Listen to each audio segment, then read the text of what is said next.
Our recording. All right. Good morning. Good morning and welcome.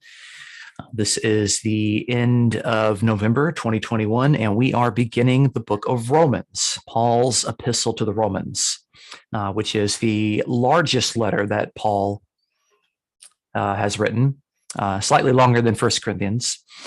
And people might not know this, but mostly the letters that we have in the New Testament from Paul are organized, I think, primarily by size. So even though Romans shows up first, Romans is absolutely not the first letter that Paul wrote. So that's why it goes Romans, 1st, 2nd Corinthians, because 1 Corinthians is a little bit shorter, but it groups the Corinthian correspondences together. Anyway, Romans is magnificent. It's beautiful. And there's a lot of important things that are in it. And, every Protestant likes Romans. It's hard not to. But Romans is complicated. And because of the tendency that we tend to have, which is to find a little passage here that makes us feel good, and a little passage over here that supports our theology, and a little passage over here, Romans tends to get kind of like picked in mind for a couple of little verses, but we have a little bit more difficult time appreciating the wider argument that Paul is saying.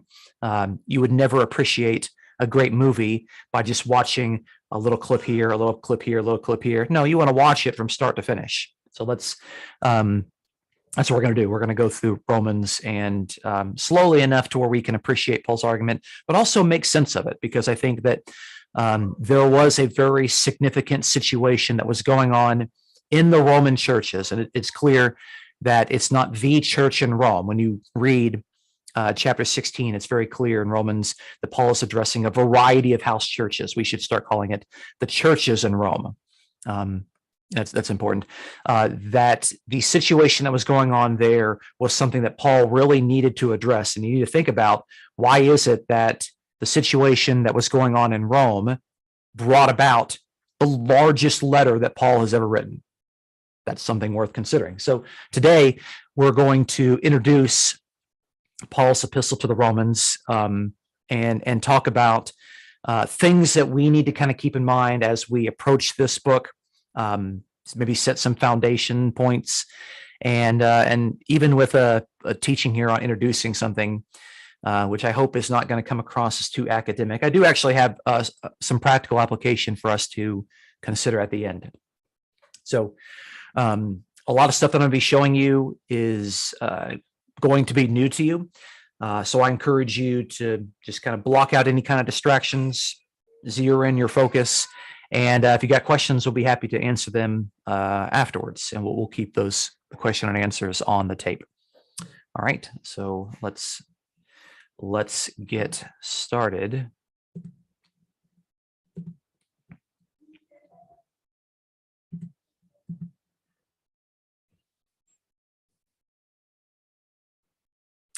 Okay. Do I got a full screen right now? Full screen, thumbs up. Looks good. All right. This is a modern picture, by the way, of the ruins of the Roman Colosseum. Just a magnificent building, absolutely magnificent. Okay. All right, so we're going to be introducing Paul's epistle to the Romans. A lot of stuff to cover just for an introduction, but I think that you will find, in hindsight, what we're going to do in this session to be very, very helpful and beneficial, and perhaps you'll go back and reference this later. So let's talk about this. Let's talk about the historical situations in the timeline involving Romans, okay? To make sense of Romans, you got to place it in its context. Its historical context, its political context, and its social context in the midst of Christians. So here's some important things. First thing that we need to know is that all Jews were expelled from Rome, even Jewish Christians, okay? It's really important that those Jewish Christians, the Jews that decided to be followers of Jesus, were looked upon by other people in the first century as just like every other Jew. All Christians, that they just kind of looked like Jews to other people.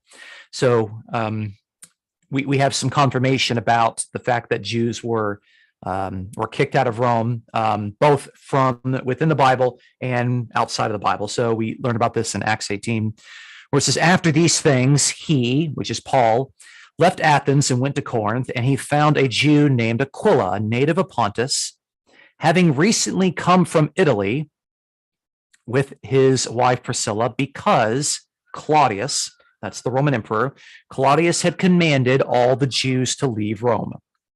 Okay, so we hear about that, that all the Jews were told to leave Rome. And so you can see here that Christians also had to leave Rome. And then we have from a historian whose name is Suetonius, who wrote about the life of the 12 emperors. He wrote about the life of Claudius. He said this. He said, since the Jews constantly made disturbances at the instigation of, and then we have this Latin word, Christo, he, namely the Emperor Claudius, expelled them from Rome. Okay, so we get a little bit more information from Suetonius. He tells us not only that the Jews were expelled from Rome, he also tells us that it was because of disturbances. There were instigations, and it had to do with this figure that in Latin is the word Christo. I wonder what that is. It sounds like there were disputes over Christ, over Christianity, over maybe who is the Messiah and if Jesus is the legitimate Christ. And they caused disturbances, they caused riots, they caused the disturbing of the status quo. And the Roman emperor, Claudius, said, we're not going to have people causing riots and disturbances in my Roman capital. All Jews get out. I don't care who it is. All of you get out. And so it didn't matter if you were a Jew that was a follower of Judaism or if you were a Jew that was a Christ follower. I think that sort of distinction might not have been made at this particular time, but I'm saying it just kind of for the sake of our discussion. All the Jews were kicked out of Rome. Okay. All right. So it's interesting there that it had to do with likely, if that's what this Latin word means, disturbances surrounding the person of Jesus. Okay. All right. Now, this probably took place in the year 49 AD. Okay. This is where the Jews were kicked out of Rome. Okay. Now, what's really important is that this would have shifted the ethnic dynamic of the Roman churches to being completely Gentile. Okay. So we know that churches were already there in Rome prior to Paul writing to the Romans. Okay. Paul did not found the church at Rome. Okay. Paul founded many churches, but the churches at Rome, Paul did not found. They were already there. They're pre-existing churches. Okay. So when you have churches in Rome, house churches that are believing Jews and believing Gentiles, okay, and then the Jews get expelled from Rome, guess what? The churches are just now believing Gentiles. They're not kicked out. They stay. Okay. And of course they're going to stay. That's where they live. That's where they work. That's where they go to school. That's where they have property. That's where they have homes. Of course, they're not going to leave and follow these other Jews. They're going to stay there naturally. Okay. All right.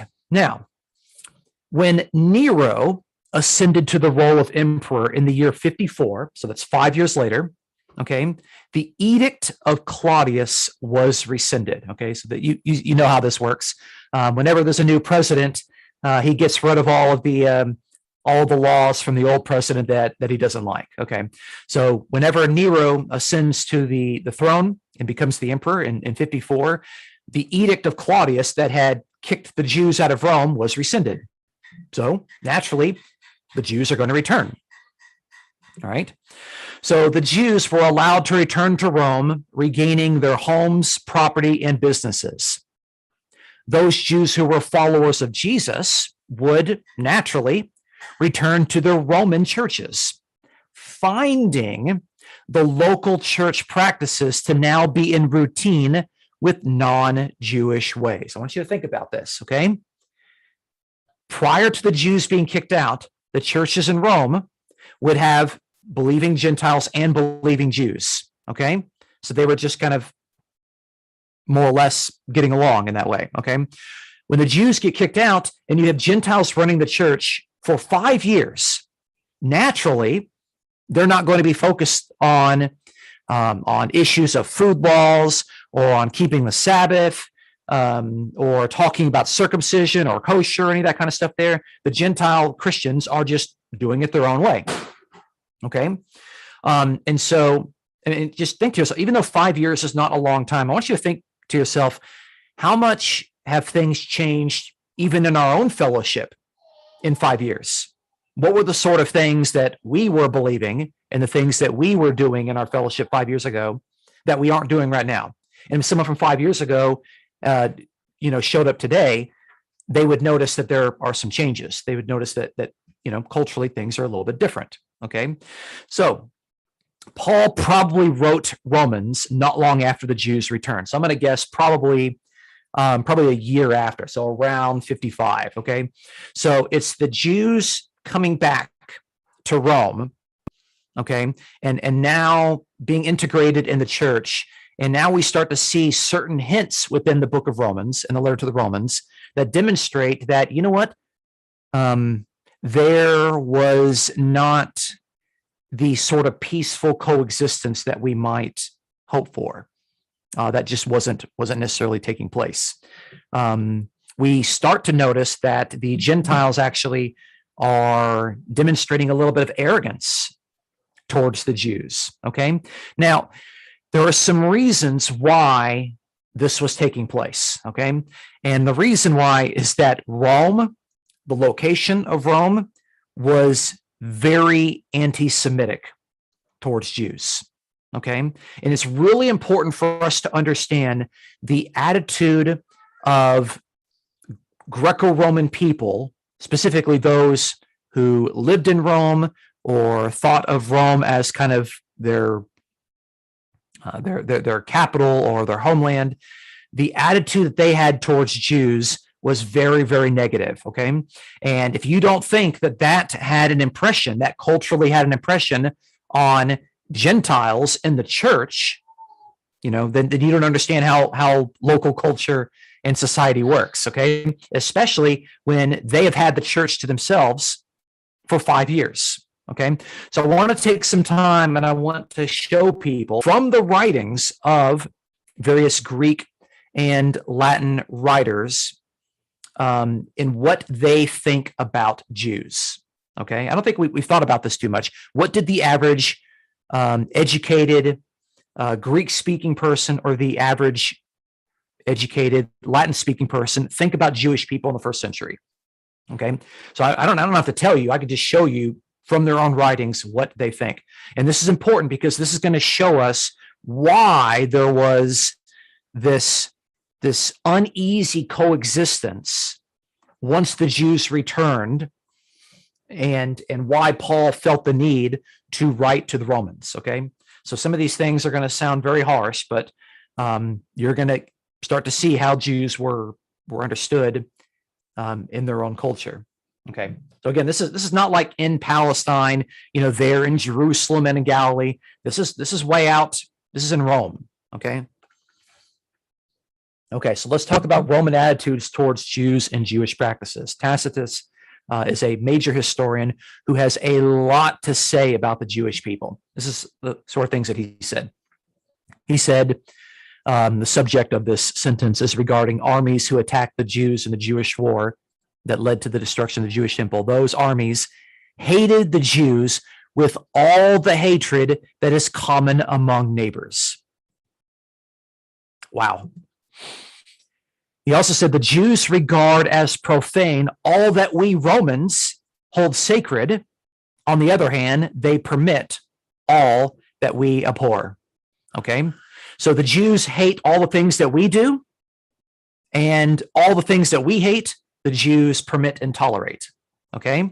We don't like the things that they do, and they don't like the things that we do. All right. The Jewish race was hateful to the gods. So he thought all the gods hated the Jews. The other customs of the Jews are base and abominable and owe their persistence to their depravity.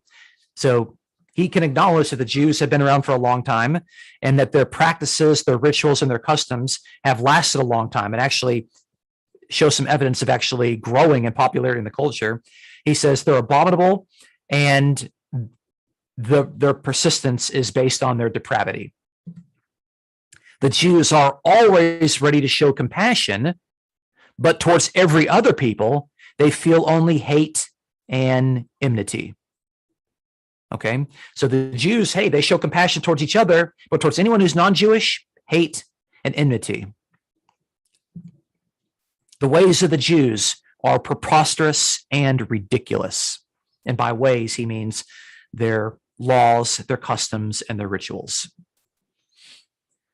While the East was under the dominion of the Assyrians, Medes, and Persians, the Jews were regarded as the most despised of their subjects. Okay, so this is what a very prominent historian had to say about the Jews. Okay, Latin-speaking historian. Okay, let's look at some others. Juvenal, he was a satirist. He wrote satire. This is what he said, okay?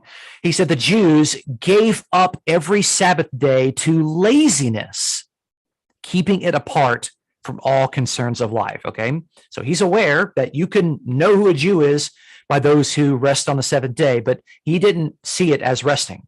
He said Jews are lazy. Jews are lazy every seventh day, and that's how you can know who they are.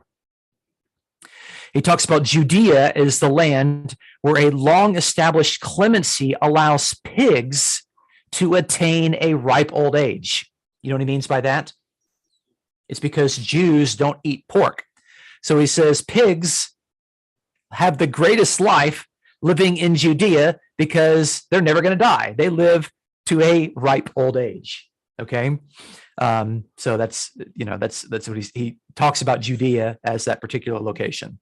Okay. He says the Jews refuse to give directions on the road to any not worshiping the same rites and directing no one except the circumcised to the desired fountain. So he says, look, even Jews, if you don't worship, the same rites, have the same rituals as them, they're not even going to tell you or answer you if you ask a question on, hey, can you show me the direction to someone? They're not even going to talk to you. Okay, they're not going to give you any direction unless you're part of the circumcised. Okay, so it's like, look, the Jews, like they don't like us, and clearly Juvenal does not like the Jews. Okay, all right, let's look at Seneca, the philosopher. There's a couple different Senecas in ancient history, but this is specifically the philosopher Seneca. He says that the customs of this accursed race have gained such influence that they are now received throughout the world. And then he comments like this. He says, the defeated ones have given their laws to the victors. The defeated ones have given their laws to the victors, okay? So the Jews are defeated, but yet they're widely popular in proselytizing, okay? It's an interesting admission, okay? He says, the Jews, however, are aware of the origin and meaning of their rituals. The greater part of the people go through a ritual not knowing why they do so. Okay, so the Jews are proselytizing people, and the people that are proselytized don't know what they're doing. They don't know why they believe what they believe. They don't know why they're doing what they do. And so this is kind of said in scorn, in that the Jews create mindless disciples. All right, Pliny the Elder, okay, who was a historian. He says this, a very interesting thing about rivers and streams. He says, it is an evil portent of those wishing to look at streams, find them not flowing. As recently, Licinius, who was a legate pro praetor, discovered after 7 days. In Judea is a stream that dries up on every Sabbath. He says that it's a bad omen. It's bad luck. It's a bad sign from the gods if you find a stream of water, a river that's not flowing. And he says in Judea, he says there's also a stream that basically rests on the Sabbath. That's lazy. I mean, he knows the Jewish people as the people that come from a land where even their own waters are cursed by bad omens and evil portents. And this is a guy that's a historian. This is what he's saying. All right, Petronius, a lesser known guy. He has a very, very interesting commentary. I want you to see what he says.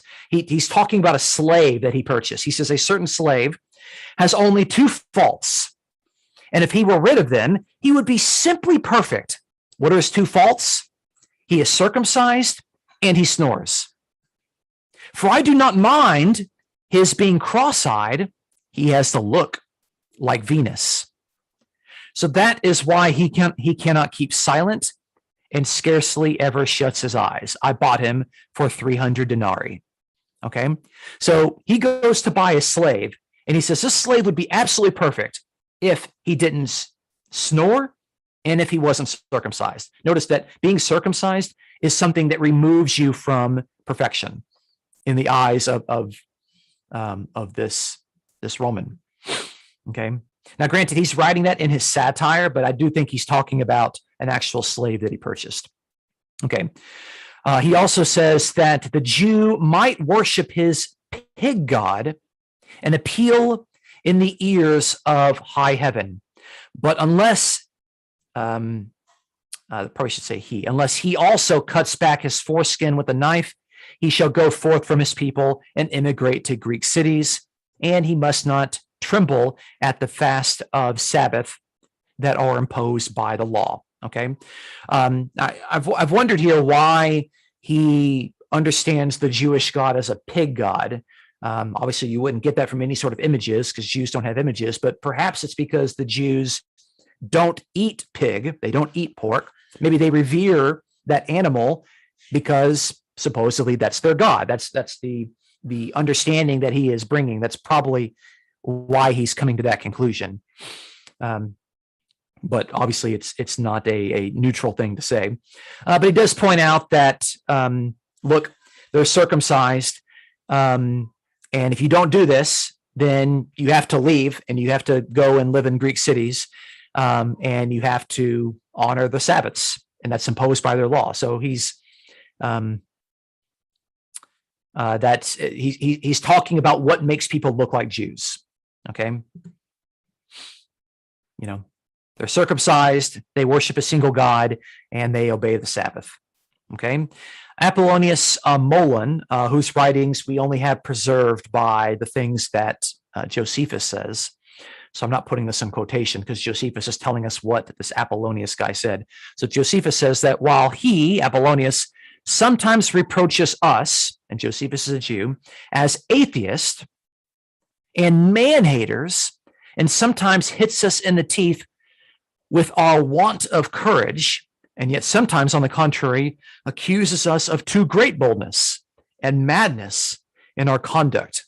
Nay, he says that we are the weakest of all the barbarians, and that this is the reason why we are the only people who have made no improvements in human life. Okay, so we have Gentiles saying that Jews are barbarians and that they are weak, they are mad, they have too much boldness sometimes, and that's why they don't make any improvements in life. Okay.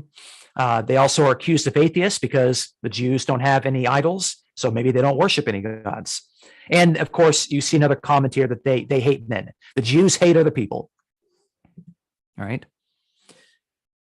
He also says that Josephus is talking about Apollonius, he made it one branch of his accusation against us Jews, that we do not admit such as have different notions about God, nor will we have fellowship with those who choose to observe a way of living different from ourselves. Okay, this is, of course, a true accusation. Okay, the Jews don't want to have any association with people who believe differently about God, and they don't want to have fellowship with people who have a different way of life. Okay, because the law of Moses is a way of life for the Jews. Can't remember how many of these. I probably spent the majority of my research for this digging up all of these quotes because I really want you to get a rich and vivid feel for the anti-Semitic and the hatred that Romans, both Greek speaking and Latin speaking, had towards Jewish people. Diodorus. He said that they alone of all nations, let's talk about the Jews, avoided dealing with any other people and looked upon all men as their enemies. He also said that the ancestors of the Jews had been driven out of all Egypt as men who were impious and detested by all gods, okay? So the gods hate the Jews. He also said that the Jews had made their hatred of mankind into a tradition, and on account had introduced utterly outlandish laws, not to break bread with any other race, nor to show them any goodwill. So again, we see that we don't like the Jews and the Jews don't like us. The gods don't like the Jews and Jews don't like the other gods, okay? They hate us, we hate them, okay? All right. So hopefully that gives you an impression, okay? And again, I want you to think to yourself, okay? The Jewish Christians were expelled from Rome. That left the Roman churches to be all Gentile. In their society, they are told to hate Jews. They are said, look, we don't like Jews. We don't like their Jewish customs. The Jews, they don't like us. We don't like them. We don't like us. They've been kicked out of Rome. Good riddance, okay? Maybe these Jewish Christians in Rome knew of some of the teachings of Jesus, where Jesus, in the Olivet Discourse, predicted that the Jewish temple was going to be destroyed. Okay, so maybe they would say, well, look, God's going to have their temple destroyed. They're already being kicked out of Rome. Everywhere they go, they cause disturbances and riots. Good riddance, I mean, you can understand that some of the Gentile Christians in Rome would be happy to see the Jews gone and maybe not so happy to see them return because their society hates Jews. And the perception is that Jews don't like anyone else. It's very, very difficult to have a peaceful coexistence in the first century of churches with Jewish Christians and Gentile Christians. Okay, so let's talk about the historical situations prompting the writing of the Epistle to the Romans. Okay, so this is where we're going to look inside Romans itself and see reasons that Paul gives for why he is writing this. And so I'm going to give you the three big ones. Okay, these are very, very important. Very important. Okay. All right. So first thing is that we see that Paul wants to evangelize Spain, and he would like to use Rome as a home base.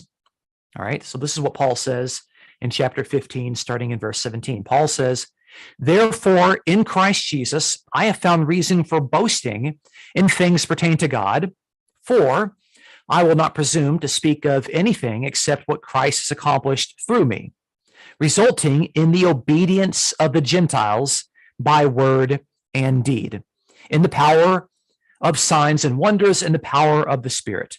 Why? So that from Jerusalem and round about as far as Illyricum, I have fully preached the gospel of Christ. And thus, I aspired to preach the gospel not where Christ was already named, so that I would not build on another man's foundation. But as it is written, they who had no news of him shall see, and they who have not heard shall understand. For this reason, I've often been prevented from coming to you, Romans. But now, with no further place for me in these regions, and since I had for many years a longing to come to you whenever I go to Spain, for I hope to see you in passing and to be helped along my way there by you, when I have first enjoyed your company for a while, but now I'm going to Jerusalem serving the saints. Okay? So what we get from that passage is that Paul he feels that he has preached the gospel in all of these regions that he's been in, basically what they're going to call the East, okay? So like in Macedonia, in Greece, obviously Jerusalem, obviously over in Asia Minor, Ephesus, all that area. And so Paul now wants to move to places to where the gospel hasn't been preached. Paul wants to ultimately go over to Spain. And from the perspective of Paul, Spain is the farthest west that the world is. Like no one has been farther than Spain because you get to the ocean and no one's gone any farther. Okay. But Paul is saying, look, first I got to go to Jerusalem. I got to go to Jerusalem. I have to serve the saints. And this is what we see in the book of Acts, to where Paul goes to Jerusalem, and we see that he gets arrested, and he has his trial with Felix, and he appeals to Caesar, and then he's in imprisonment, and he goes to Rome. And eventually in Rome, I imagine he gets to meet these people, but we don't get any indication from the book of Acts that Paul actually ever made it out to Spain. And that's a really important point that I want you just to be thinking about here. Okay. But in order to kind of see this, it's really good to kind of point this out on a map. Now, I am sure that you are all experts on first century Roman geography. So this is all going to be a review for you. Okay. But just in case you're like me and you struggle with some of this stuff, let's just kind of put this map up a little bit here. And let me actually, we'll do some drawing. Let's use a pen. Okay. All right. So you can see right here, here's Rome, put a little circle here, and you can see Spain. All right. Way over here, we've got Judea, Jerusalem, Bethlehem. Okay. And here in the middle, Macedonia, Greece. Okay. So that's where we have like Thessalonica. That's where we have Corinth. We got Asia Minor here. Way up here in the top of Asia Minor, we have what would be Galatia, kind of right over here on the edge is where we're going to have Ephesus. Okay, so hopefully you're seeing those things up there. So you could see kind of like if you just draw a line right through the middle. Okay, you could see that on the east are all the places to where there are already churches. Okay, Rome's got churches, Macedonia's churches, Greece has churches, Ephesus, Galatia, obviously churches in Jerusalem. Okay, the Judean churches. Okay, so all that stuff's there. Okay, and Paul is saying, hey, I want to go out there to Spain. Look at all that area that has not yet been evangelized. All that area that there are no churches. Okay, so Paul says, in order for me to do this, I want to use Rome. You know, let's draw an arrow here. I'm going to use Rome as a home base. So Paul can kind of use Rome as a home base as a springboard for him to go over here to Spain. Okay.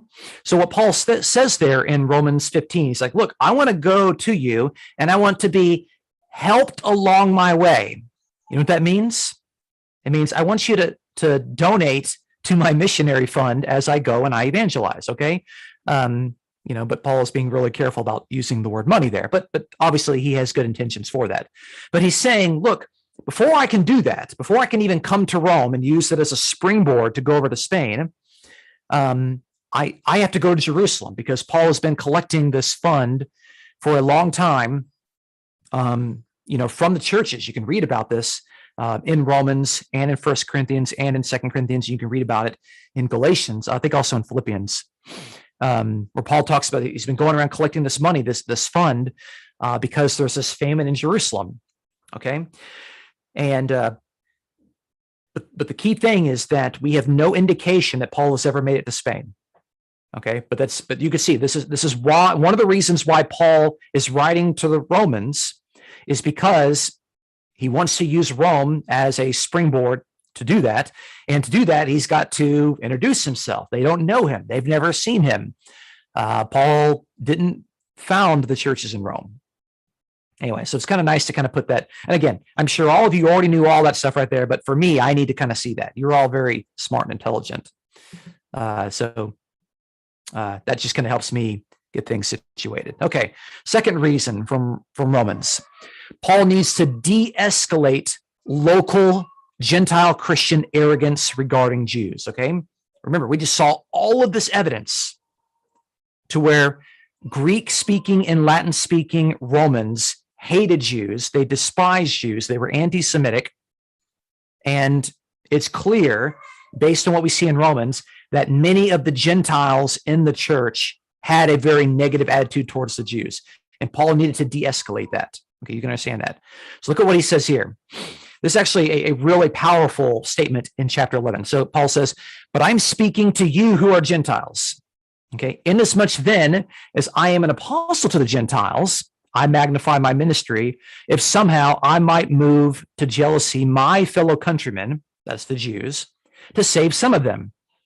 For if their, the Jewish rejection, is the reconciliation of the world, what will their acceptance be but life from the dead? Okay. If the first piece of dough is holy, then the lump also. Namely, if the initial, the Jews, if they're holy, then the lump also. If the root is holy, the Jewish root, then the branches are also. Okay.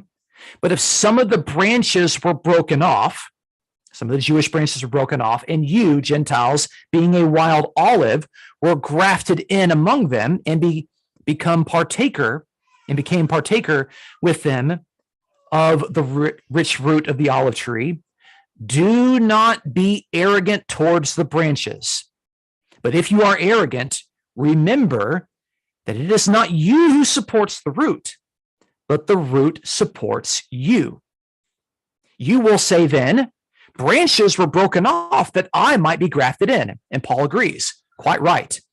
If they were broken off for their lack of faithfulness, but you stand in your faithfulness. Do not be conceited, but fear. For if God did not spare the natural branches, he will not spare you either. That's a very, very powerful thing that Paul is saying there. But you can see it's very clear in that passage that the Gentiles there are saying, look, these Jews, they've rejected their own Messiah. God has rejected them. And there's this arrogance towards them. He says, what's the word that he uses there? Do not be arrogant towards the branches, you Gentiles in the church. Don't be arrogant towards those Jews, especially those in your own church. Because look, if God broke off the Jews because of their lack of faithfulness, God won't spare you either. Okay. And so Paul needed to write this letter, which talks about how Jews and Gentiles are one and the same in the gospel. Okay. That both Jews and Gentiles are one in Christ. It's not the Gentiles are not better than the Jews, even though many of the Jews, and Paul admits this, have rejected their own Messiah. And thereby they've rejected what God is doing in history. Third part from Romans that tells us, Paul wants to encourage mutual acceptance among believing Jews and Gentiles, okay? Because when you have Jews who accept Jesus, their natural inclination is that, hey, we're going to continue to keep the Sabbath because that's what we've done our entire life. We're going to continue to keep kosher because that's what we've done our entire life, okay? Obviously, we've been circumcised, okay? We're going to continue to honor that because it's what we've done as an identity. But when you've got Jewish Christians who are used to doing those things in a church with Gentile Christians who are not used to doing those things and who look down upon all three of those practices, Paul has to encourage mutual acceptance between Jews and Gentiles, believing Jews and Gentiles. Okay? Here's what Paul says, chapter 15, verse 7. He says, therefore, accept one another, just as Christ also accepted us to the glory of God. For I say that Christ became a servant to the circumcision on behalf of the truth of God to confirm the promises given to the fathers and for the Gentiles to glory God for his mercy, As it is written, now he's going to quote a bunch of passages about Gentiles praising the Jewish God. Therefore, I will give praise to you among the Gentiles. Okay? I will sing your name. Again, he says, rejoice, O Gentiles, with his people. And again, praise the Lord, all you Gentiles, and let all the peoples praise him. And Isaiah says, there shall come the root of Jesse, and he who arises to rule over the Gentiles. In him shall the Gentiles hope. Now may the God of hope fill you with all joy and peace in believing, so that you will abound in hope by the power of the Holy Spirit. Okay? It's interesting, if you look at those passages, therefore I don't know the passage off the top of my head, but I think this is in the Psalms. The psalmist, okay, the Israelite psalmist, will give praise to you, Yahweh, among the Gentiles. Okay, he's looking forward to a time to where Israelites are worshiping together with Gentiles. And I will sing your name. Again, rejoice, O Gentiles, with his people. Okay, with the Jewish people, Gentiles together worshiping with Jews. Okay. All right. Praise the Lord, all you Gentiles, and let all the peoples praise him. Again, Gentiles and all the peoples praising Yahweh together. And then this last quote is very interesting. Okay. There's going to be the root of Jesse. Jesse is the father of David. So the descendant of David, the descendant of Jesse, who's going to arise and rule over the Gentiles. And in him, in the root of Jesse, shall the Gentiles hope. Now, I don't think Paul was unaware of the fact that in Rome, the Gentiles don't worship the Jewish Messiah. In Rome, the Gentiles worship Caesar. The Gentiles worship the emperor. So this is a very specific thing that he's saying here to really make this point that the Gentiles are going to be placing their hope in a Jewish king, in a Jewish Messiah, and that would have some very significant counter-imperial claims. It would be seditious. And there's a lot of things that Paul's going to say in Romans that are going to be deliberately seditious against the Emperor Nero, against the Roman Empire, and against the wider imperial propaganda. So that sort of stuff that we have been encouraged to look at in the book of Revelation is going to be all over Romans. I mean, Paul is writing to Rome. He's writing to, whether they lived in Italy, we're not sure. But if he's writing to the Roman Catholic, he's writing there where like the strongest patriotism towards the Roman Empire is present. And so he's going to make claims about Jesus that are going to undercut the claims of the power of Caesar and the Roman Empire. Anyway, but the point there is that, hey, we need to accept one another because the Bible predicts that believing Jews and Gentiles are going to be worshiping the same God. And he said, this is what should be happening in the church. Okay. Let's talk a little bit further. Okay, so let's talk about some of the major themes in Romans that are worth considering. Okay, so I'm just going to touch on these as we approach them in the text. We're going to spend a lot more time unpacking them because these particular themes, and there's probably more than the three I'm going to show here, are extremely important for the argument of Romans and the theology of Romans. They are extremely, extremely important. However, and you should be aware of this, various church traditions, various denominations, and various theologies have taken hold of these definitions and changed them to fit their own theology. Okay? And so there's naturally going to be some debate on all of the topics that I'm going to show you on this particular passage, or on this slide. So we're going to take time, not today, but we're going to take some time throughout the series to show what Paul meant by these passages. So the first one is going to be the righteousness of God. The righteousness of God. And what I think Paul means by this is that it's God's own righteousness. It's God's righteousness, okay? God's own responsibility on his end with the covenant. It's God's faithfulness to the promises that he made, and it's his role as the bringer of justice, namely in the way that a judge would bring justice in a law court setting. That's what God's righteousness entails.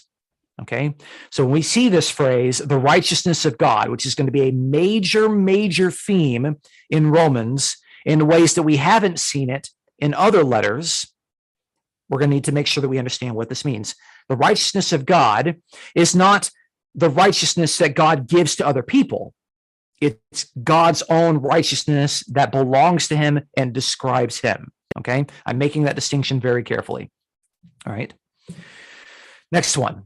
The faithfulness of Jesus, the faithfulness of Jesus. And I think that this phrase in Romans portrays Jesus as a faithful human Messiah who is obedient and loyal to God's plans and purposes. And as a faithful Jew, Jesus Christ fulfilled the vocation of the Jewish people. That's a lot of what Romans is going to say about God's plans for the Jewish people and how Jesus has fulfilled that and how the Gentiles are sharing in the benefits of what Christ has accomplished. Okay, we're going to see this phrase, and maybe your translation will say it, the faith of Jesus. Okay, and I think that this is referring to the faithfulness that Jesus himself possessed and demonstrated in the loyalty that Jesus had to God, the faithfulness that Jesus had to God. Okay? This is not taking away from the fact that we need to have faith in Jesus. That is true. But I think there's a very specific phrase in Romans that deals with Jesus and his own faithfulness to God, his own loyalty to God, his own obedient actions that he had to God. And it makes Jesus an example figure. Okay. All right. And then justification. Okay, my goodness. The amount of ridiculous things that are said to define justification in the Christian church are just, it's astonishing, okay? And here's the thing. If what I'm going to show you here is new, I'm not looking down on you. I'm not blaming you for that, okay? It's a tricky, complicated subject, and people that haven't taken the time to define justification based on what it says in the Old Testament, okay, and how it's used very specifically in Paul's writings will not have a good understanding of what it means, okay? So if you've inherited a misunderstood understanding of justification, it's okay, that's fine, but let's work to try to improve that, okay?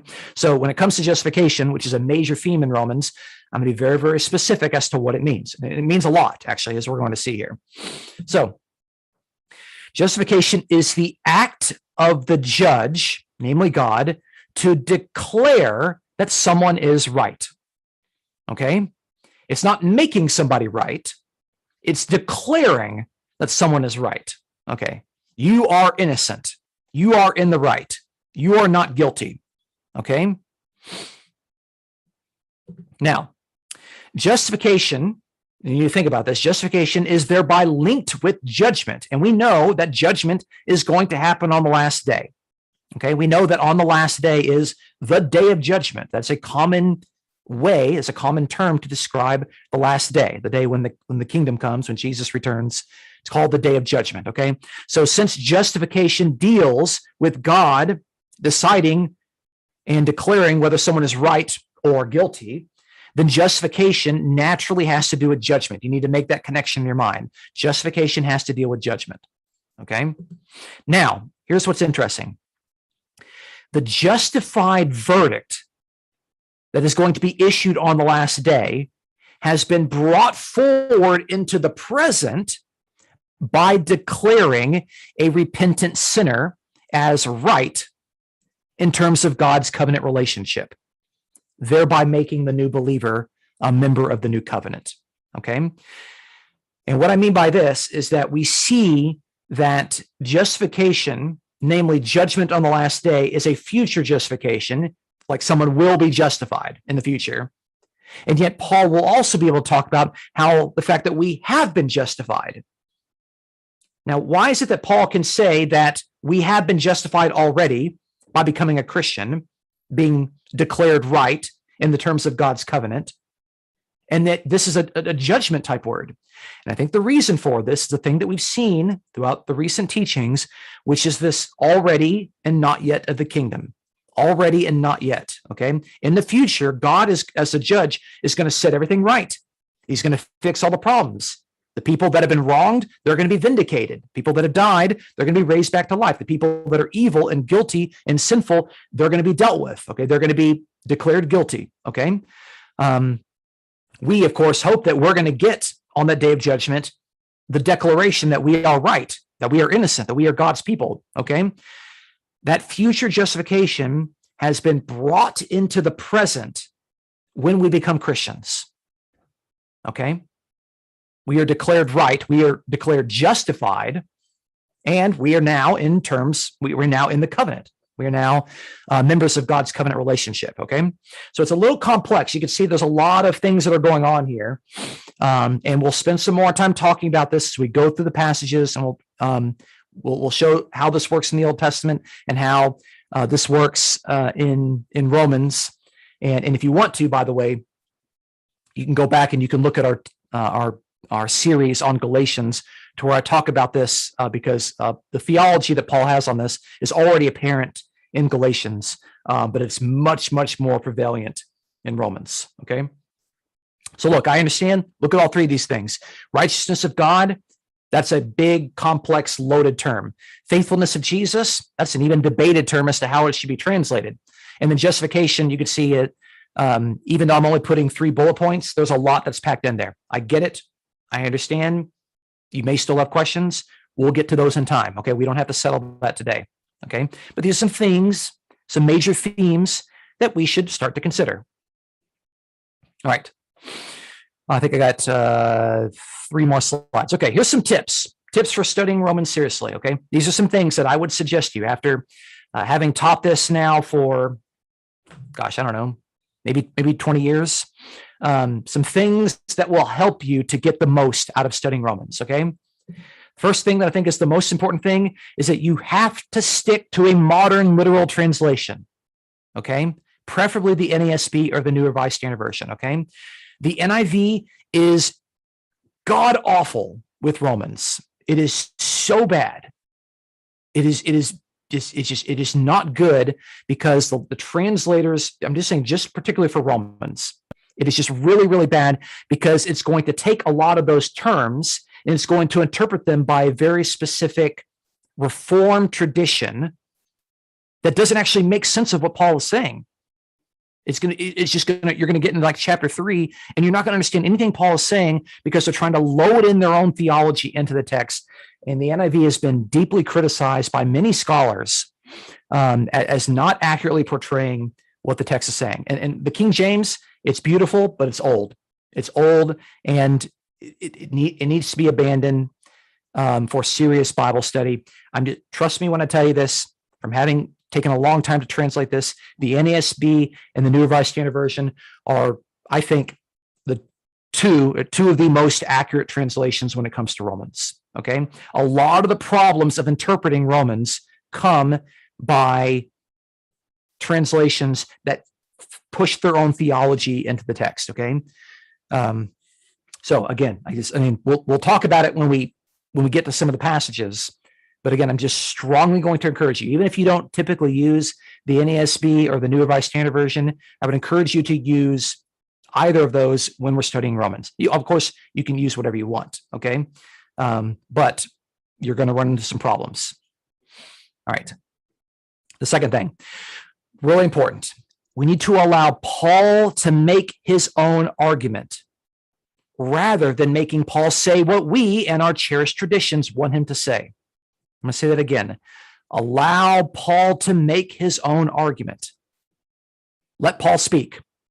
Let the man talk. Okay? We have to be very, very careful about interpreting what he says based on our own traditions or based on what we want him to say. Let Paul speak. Give him room to talk. Okay? Number 3, if Paul raises a question and doesn't immediately answer it, don't feel the urge to offer an answer that he has not explicitly given to the reader. Let him unpack his argument in his own timing. We're going to see this in Romans. Paul is going to raise some questions, and he's not going to answer it for a few chapters. Okay? Paul raises those questions to raise some tension, to get you thinking as the reader, and then Paul is going to answer them later. But if he doesn't answer immediately, don't go to try to answer those questions. Paul's not giving you the answer. Don't answer the question that Paul hasn't given you the answer to. Okay? So we have to be very, very careful. I'm just telling you, you're going to read through Romans and you're going to see Paul raising questions that he doesn't immediately answer, but he answers a little bit later. Okay? Let Paul answer his own questions in his own timing. Just we got to be patient. All right? Number 4. And this is just a suggestion for people that maybe like to journal. In order to see if you are following the argument that Paul is making, write out a 1 to 2 sentence summary of the section. And keep these summaries in a flow chart to see how the overall argument is unfolding. I think that's a good thing. I think after every teaching on Romans that we do, if right after you can go and write a 1 to 2 sentence summary of the first 5 verses of Romans. Okay. And then just have that there. Okay. That's the summary of this section. And so that way I can remember this section by this summary or a couple of bullet points. And then we got the next section. Then we got the next section. Then we got the next section. That will help you to see how the argument of Romans unfolds. It unpacks. how Paul's looking forward to future things. You can look back at the end. You can say, oh, this right here is where Paul answers the questions that he raised back here. Okay. Find good ways. It helps you to see if you really understand what Paul is saying. If you can summarize a section of Romans in 1 to 2 sentences, then it shows that you grasp and comprehend what he's saying. All right. Now, we also need to continually consider how the words of Paul would serve to encourage a peaceful coexistence of Roman churches consisting of believing Jews and believing Gentiles, okay? We know the church has an uneasy coexistence. We know they probably don't get along, okay? So think to yourself as you're reading, how would the words that Paul are writing here, how would they encourage believing Jews and believing Gentiles to get along in this church? That's a major thing that Paul needs to fix. And Paul needs them to, Paul's got to win them over, but they got to win each other over and they got to accept each other. So Paul can presumably go over to Rome and get ready to go to Spain. And lastly, also consider how the original recipients who lived in a highly political and imperial location would have heard how Paul makes claims about Jesus that undermine the wider propaganda of Caesar Nero. Okay, we have to think, okay, how is what Paul is saying here, how would that have been understood by people who are told they need to be patriotic and loyal to Rome, the Roman Empire, and to Caesar? Okay, because Paul is going to make a lot of counter-imperial claims in Romans, a lot of them. Okay, 2 slides to go.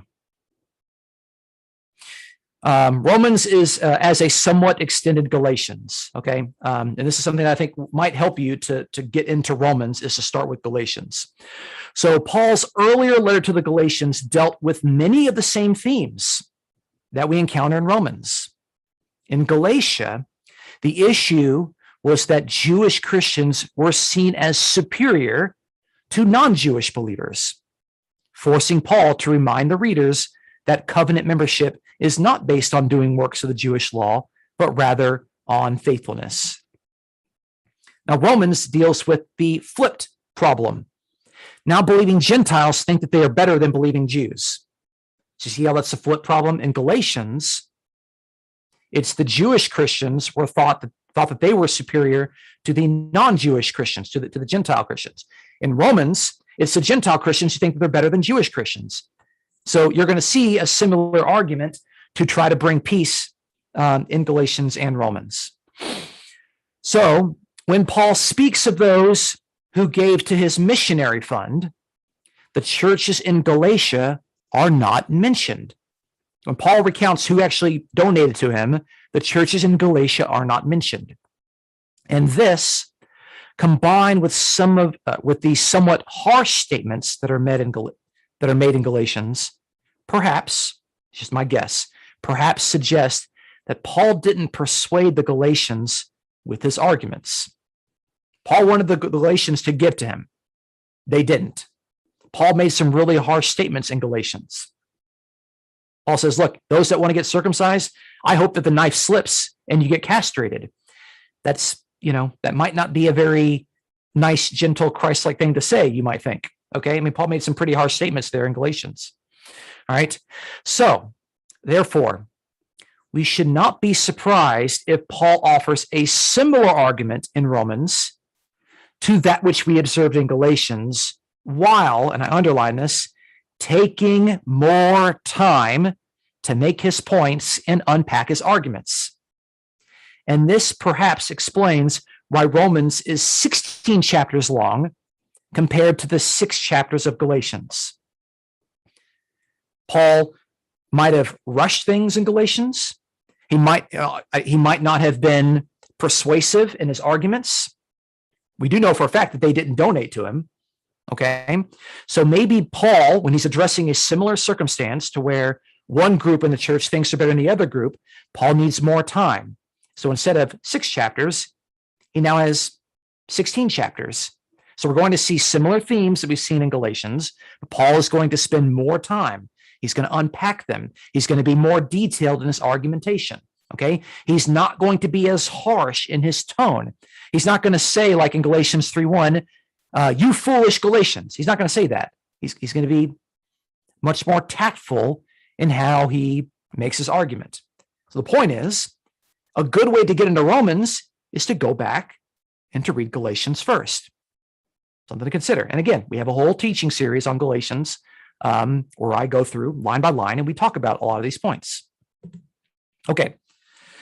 All right, let's talk about application. I understand this is all introduction. We haven't spent a lot of time in Romans, but what is a really interesting point that I think you can walk away with today? And I think there's a really interesting pastoral point that comes out of Romans that I don't think a lot of people have appreciated. Paul wrote the Epistle to the Romans, admittedly, with a desire to use the Roman churches as a home base to begin evangelizing Spain. Based on all available evidence and the narrative of the book of Acts, Paul never made it out of his Roman imprisonment so that he could travel to Spain.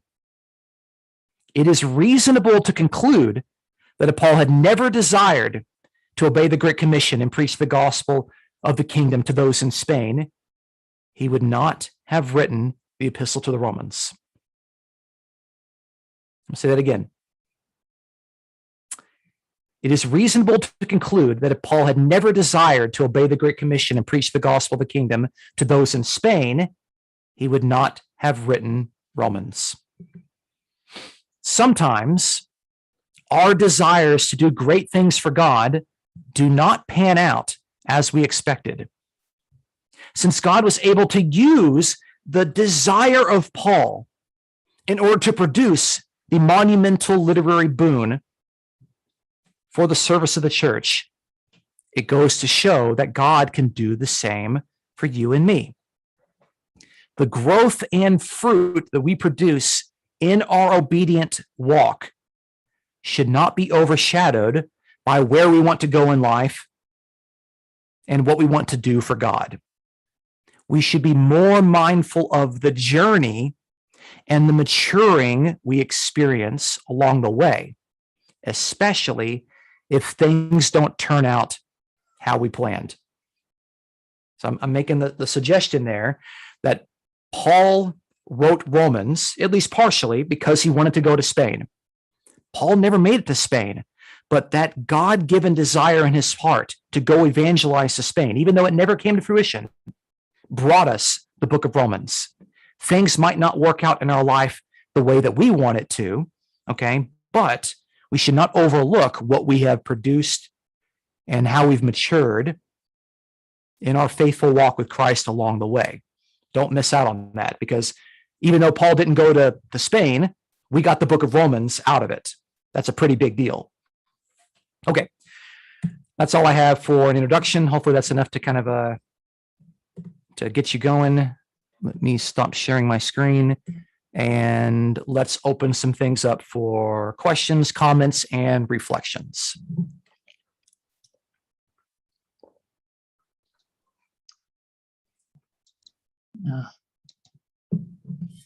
Okay, I'm going to go to Paul and then Donna. Let me just unmute first. Thanks for that teaching, Dustin. I think that was really good introduction there. Yeah, I didn't quite appreciate how much disliked the Jewish race were in Rome. So I did do a study of Romans, like you said, with the summarizing the next 5 verses and so on, and going through, and I did that quite painstakingly over quite a couple of months, not getting as much time as I want to, and having to mull over some verses for days on end, just days and days, just thinking about what does it really mean? What does he mean by that? And praying to God for clarification on that. So it was really hard work. I wish I had realized that Galatians was would have been a better introduction to understanding Romans, but I did make it through and I got a lot out of it. So what you suggest there, I really would recommend to anyone and everyone. You know, if you read it, don't waste your time just reading it. Also really take it in. Don't skim over things that you don't really understand, or you think you understand, just weigh them up in your mind as you go along, and watch out for chapters that end in an unusual place, and chapters that don't seem to start in the right place because they actually start earlier, and so on. There's so much just to pick up from that. But I really appreciate that. I mean, when I'd studied Romans without knowing that background that you gave about the multiple churches, I really did think it was just one church there with a mixture of Jews and Gentiles in it, and that there were differences between them, and possibly even that some Gentiles would think that, surely it's not just by faith, surely we must not eat pig meat and things like this. So I saw it more as that way. But the fact that there's multiple churches in people's homes, I didn't really quite fully keep that in mind, but I did see it as there being differences in how people understood what they had to do. And I could obviously go into a bit more about Romans, but I won't. I think you've got plenty to talk about in the next while. It really is packed with so much goodness. What I might actually do, Dustin, is I might share a PDF with you after this, just what I pulled out of it, just in case there is anything because I actually went down to the Greek for a lot of things, because there was even, and I was using NRSV, but I did go down to the Greek in most verses actually, because I'm just so distrusting of translations, which is a sad state of affairs. But and I got a lot out of that, but it did make the journey a bit slow. So yeah, thank you again for that, Dustin. Yeah. I think that was great. Thank you. I appreciate your thoughts there, and maybe you have some insight on the text that I haven't seen. So I'll look forward to what you have to share with me, and what you have to share throughout this journey. So yeah, thank you. For that. Hopefully nothing too controversial. If there is, then I probably haven't understood it. But I'll let you be the judge of that. There's a lot controversial in Romans. I don't think probably within the midst of our community right now, and kind of where we are in our beliefs, I don't think we're going to find anything too controversial for us. But there's a lot of controversial interpretations in the wider Christian world, even among biblical Unitarians. So, but yeah. What I tried to do when I went through it was just to let Romans explain Romans and nothing else. Don't refer to other parts. It's hard to put aside, obviously, what Jesus taught and the Sermon on the Mount and so on. Can't really get away from that. But if you try to put everything else aside when you read it and just read it with new eyes, it's really an interesting and interesting journey. But thank you for that, and I look forward to the rest of the teaching. Donna? Put my hand down here. Yeah, I really appreciate what Paul had to say too about seeing Romans with new eyes, and lots of chatter in my brain as to some of the things that I was taught. However, I'm not going to waste time, because it's the same old trash, people trying to name it and claim it, and miss the boat because they don't understand the historical background of the Apostle Paul, nor do they understand the emperor worship. So they try to make it their own, and it turns out to be a mess. And especially the righteousness of Jesus and the faith of Christ, and it's all in that name it and claim it prosperity gospel, where they try to apply something that is not applicable to themselves, because they're unfortunately not taught correctly from the basis of the historical understanding. You can't even touch it. However, Romans chapter 1, I can't even touch that thing. There's a lot I've been taught, but I don't want to go there right now. I really loved the way you wrap this up about the Apostle Paul, and wanted to go to Spain, and he would have never wrote Romans, and things not turning out the way that he really desired, and God worked. Boy, that spoke to my heart so big, because we can get very garbled in our, how come this, and Lord that, and I started out this way and I wanted that, and it didn't start there. And I go there, I'm like, I want to go to the prisons and teach all the women, and how come you're not working, God? And blah blah and blah blah, because I have a passion to work with people who don't know Christ. And so, feeling very limited, but you can't appreciate the Lord and your relationship if you're always squawking. I'm speaking of myself here, but I'm sure I'm not alone. When you're always kind of missing the boat in your expectation of what the Lord is doing. So I loved the way you wrapped it up in a beautiful, to me, it's a gift and a bow. To say what you said in the end really spoke to my inner heart. So I appreciate that, Dustin. Yeah, some people might find that controversial, that we got the book of Romans out of a goal that Paul had in his heart that never actually came to fruition. Some people might take offense to that.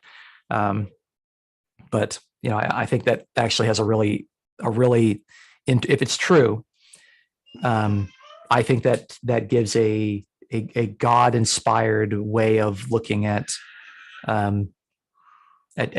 disappointment, in a very real way. So it's a very mature position to come to. So I'm glad that it spoke to you. I hope it speaks to other people as well. I think it's a big deal. Okay. Thank you for sharing that. Dean. Donna shared exactly what I was going to share about our plans for things that we want to do for God. Sometimes it doesn't come the way we think it's going to come. And what came to mind when you were saying that at the last was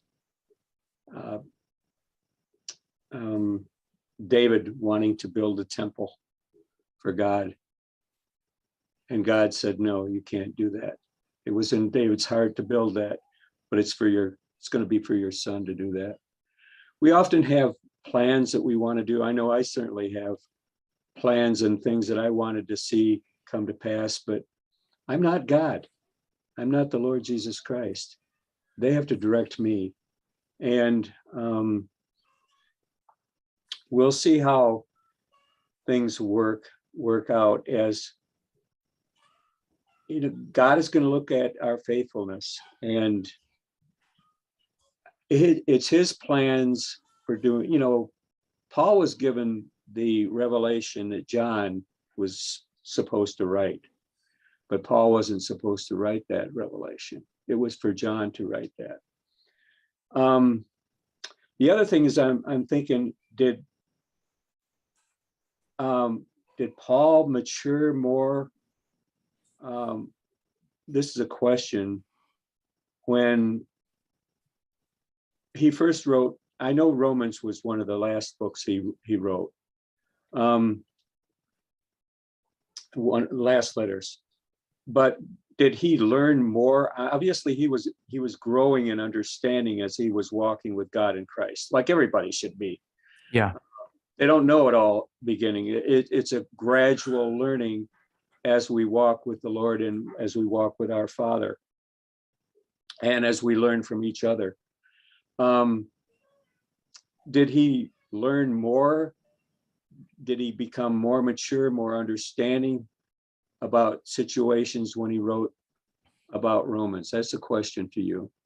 What do you think? Yeah, well, I think it's natural that if you're in full-time ministry for as long as Paul was, over 15, 20 years, you have a long time to reflect on things. I know for me that there are times when I've taught something to somebody and I thought that I was accurately conveying what I wanted to convey. And I talked to people afterwards and they didn't get out of it what I said. And the way I think about that now is that, okay, if people are not getting out of it what I want them to say, then I'm not conveying it correctly. I don't immediately think, well, it's the other person who's not listening, or they're not, they just don't know enough. I think, okay, what can I do to be clearer? What can I do to unpack things? What roadblocks do I need to remove in order for this to make a little bit more sense? There's definitely a sense, especially like in Romans 9 through 11, which is going to be the climax of the entire book, where Paul has some really, really deep reflections on the fact that Jews were given the promises of God, and yet most of the Jews aren't accepting the Messiah.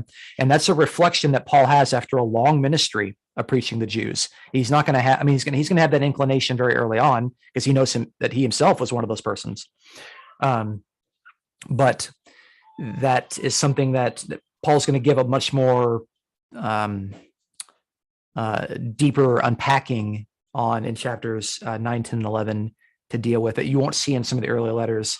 Like I said, I think in Galatians, where Paul thought that he was persuasive in what he said, we're going to see in Romans that Paul's going to spend 2 to 3 times the time explaining and unpacking things, because he needs that time. He needs to be able to make sure he's absolutely clear. Maybe he's learned that this is something that needs more time and attention, because it hasn't been as successful in the past as he would have liked it to have been. So I think it's only natural that we grow and we learn as we move on.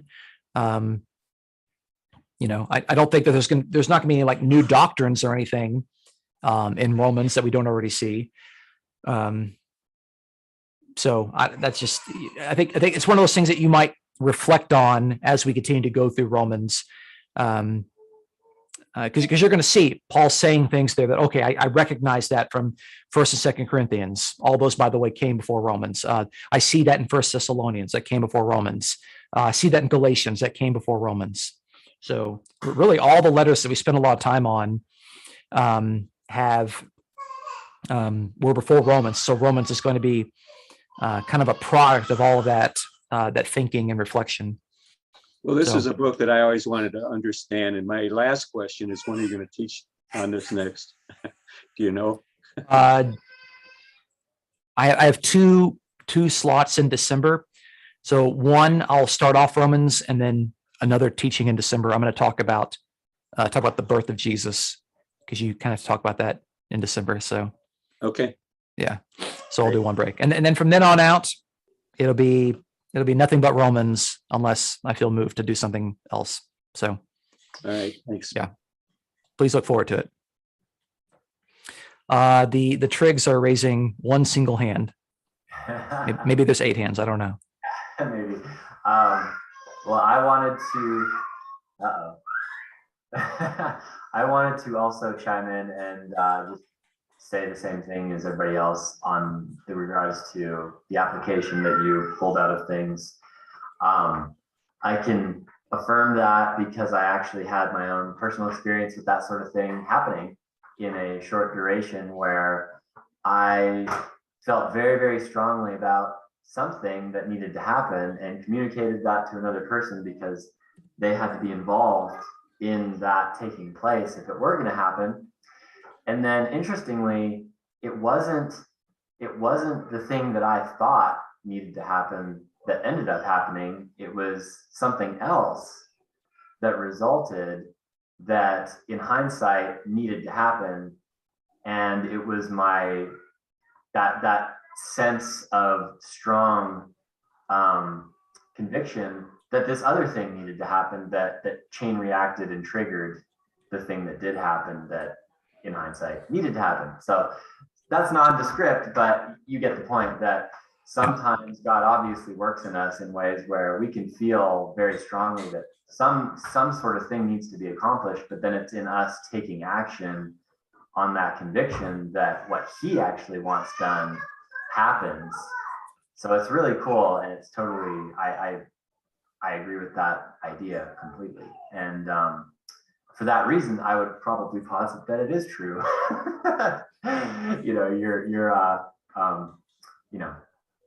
Your perspective on that, Dustin. Also, I don't want to cut any further discussion off, but I discovered this morning, Sean did send me a message that, and some of you maybe have heard, I'm sure Paul's aware of the winter storm situation in the UK. So Sean and Sarah's recovering from COVID. I think she's on the up and up now. Sean hasn't caught it, but their house has been without power for 2 days. Oh, wow.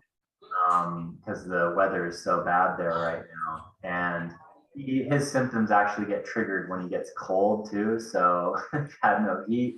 So anyway, I just wanted to bring that up. If we're going to go into a time of prayer, that we should pray for them further, because it's a when it rains, it pours kind of situation for them the last couple of weeks. So anyway, just wanted to throw that out there before we finish up here today. Yeah, I'll cut off the recording for that when we get to there.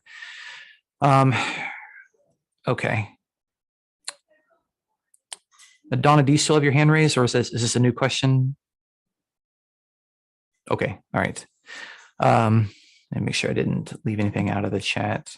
Okay. Well, good deal. Anyone else have anything they wanted to say? Yeah, I had my hand raised because maybe Okay. I'm confused. Did you say that Paul didn't go to Rome and he wrote these letters later on upon reflect? I mean, can you? So, okay, yeah, let's make sure that we're clear on this. Okay, we Paul made it to Rome Okay. because of his Roman imprisonment. Okay, so we know that in Oh, Acts, that's right. we Yeah. know that he went down to Jerusalem. He was arrested. He had various trials under these procurators, Felix and Festus. He appealed to Rome. He was taken by ship. He had shipwreck and ultimately made it to Rome in Acts 28. And the book of Acts ends in Roman imprisonment, where Paul is preaching the gospel, the kingdom, and the name of Jesus Christ, unhindered, even though he's under, he's still imprisoned at that point. But Paul never made it to Spain. Okay. Paul got it. never got all the way out there to Spain. That's Thank the that's you what for I think. So I Yes. don't. No, you're right. I just sharpened my memory. Thank you very much. Sure. Good point. Okay. All right. Oh, wait a minute. I got to get my hand down. I got the wrong. What is going on here with the hand thing? Anyway, I look forward to going through this book with you all, and I hope to learn from some of the insights that you all have. I'm sure many of you have been studying this way longer than I have, and you have some truth and insight into the text that I can learn from. And so I hope to learn from you, and maybe I can share a couple of things with you all, and this will be a fun journey. So if you're watching this and you want to be a part of this, we'd love to have you join us for fellowship. Check out the information in the description of the video to find out how to contact with us, and hopefully you're blessed by this and our future teachings. So thanks so much for watching.